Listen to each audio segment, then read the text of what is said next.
May share ako sa inyo dito since sinabi ko nga sa last vlog ko na nag-invest ako sa T-Invest. So yung ELFM nag-release po sila ng dividend, ELFM Mutual Fund. So sa J-Invest to, under to sa BPI Investment, kung nakikita nyo. So ayan, BPI Investment notification. So itong concept ng mayayaman, kaya pala sila yung mayaman lalo. Ito, kung pagbabasihan natin dito, sa 50 pesos ko na ininvest dito, 50 pesos per unit kasi.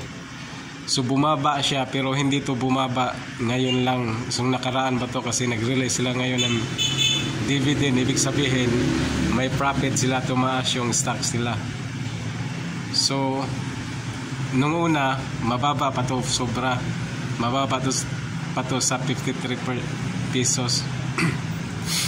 So ngayon kung pagbabasihan natin to sa 43.5899, ang amount na nirelease na dividend is 1.69 pesos, o round off na lang natin ng 1 pesos and 70 centavos. So kung nag-invest ka dito ng 1 million, ibig sabihin sa 1.70 centavos, kung 1 million ay sabutin niya ng 27,000 yung dividend mo.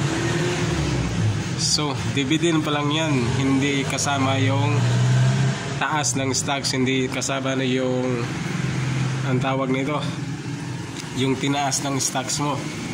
So kaya ang concept dito sa mga mayayaman, lalo silang yung mayaman, dahil na-priority nila yung investment nila. So kung pagbabasihan nga natin dito sa sinabi ko na kanina, ayan, nag-release sila ng dividend sa 43 pesos ko, 1.69.